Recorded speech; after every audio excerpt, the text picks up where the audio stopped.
So what's up mga ka-vlog-vlog? Nandito naman ulit tayo sa ating munting YouTube channel. So before tayo mag-start, please like, share, and subscribe sa ating munting YouTube channel.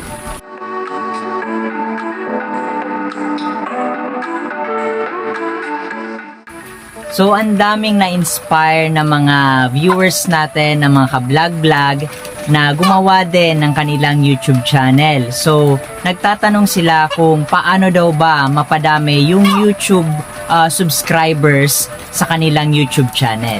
So pag-uusapan natin ngayon yan mga ka-vlog-vlog.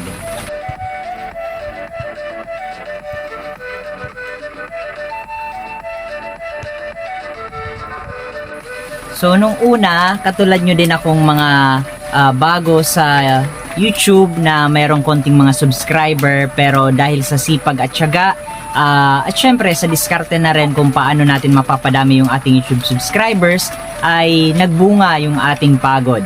So ngayon mayroon na tayong almost 11k active subscribers sa ating YouTube channel. So dalawa lang mga ka-vlog-vlog ang tips na ibibigay ko sa inyo kung paano maparami yung ating YouTube subscribers sa ating YouTube channel. So ang una dyan ay yung content at ang ikalawa ay yung tinatawag nating social media applications.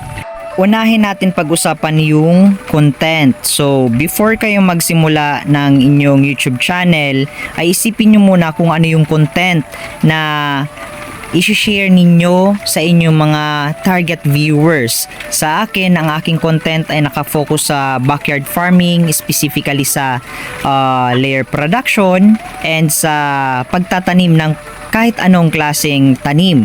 So, pinag-uusapan dito sa aking channel yung mga strategies, yung mga technicalities in terms of agriculture, crop production, and animal production. So, mahalaga na alam mo kung ano yung content na ibibigay mo or ipoproduce para sa inyong YouTube channel. Kaya, again, yung content ninyo, it's either quality content, mag-focus kayo sa isang content lang, or ang gawin ninyo is mag-focus kayo kung ano yung trend sa social media. So, para at least mapansin kayo ni YouTube, at the same time, mapansin kayo ng inyong mga target viewers. So kaya naman kapag alam nyo na kung ano yung content ninyo, kilala nyo na kung sino yung magiging target viewers ninyo, mahalaga na patuloy kayong mag-upload ng inyong mga videos, even sa short videos or content videos ninyo sa inyong YouTube channel. Kasi the more na marami kayong ma-upload na videos, mas mataas yung chances na mapanood kayo ng inyong mga target subscribers. At the same time, mataas yung chance na share at the same time, or parang sabihin natin mai-recommend ni YouTube yung inyong mga videos sa inyong target subscribers and viewers. Syempre, ikalawa, at sa tingin ko isa sa mga naging effective and efficient na way or paraan para dumami yung aking subscribers ay yung paggamit ko ng social media applications. Meron akong Facebook, Instagram, TikTok, and even yung Lil Match. So marami akong naging subscribers and supporters galing sa iba't ibang social media applications. So yung mga friends ko doon at mga followers, at the same time ngayon ay mga naging subscribers ko na sa aking YouTube channel, ay sa una nakausap ko lang, pero because of yung parang sinasabi mo kung ano yung meron sa iyong YouTube channel, kumbaga nakukumbinsi natin na mag-subscribe sila at suportahan yung ating munting YouTube channel. Kaya naman mga ka-vlog-vlog, I suggest na gamitin natin yung power of social media para ma-boost natin yung ating YouTube channel. So gumawa tayo ng mga accounts from different social media applications para at least may share natin sa lahat ng possible na maging viewers natin yung ating YouTube channel.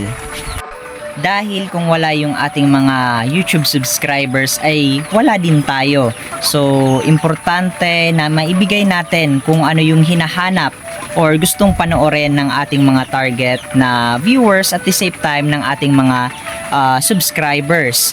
So para at least nandyan sila para suportahan tayo throughout the process. So again, maraming salamat sa lahat ng supporters ng The Backyard Farming. So ngayon mayroon na tayong almost 11k subscribers. Sobrang tuwa na hindi ko iparating or maipadama kung gaano ako kasaya with regards to my standing nowadays, kasi hindi dahil sa inyo, I mean, wala din syempre yung ating YouTube channel. Kaya sobrang salamat mga ka-vlog.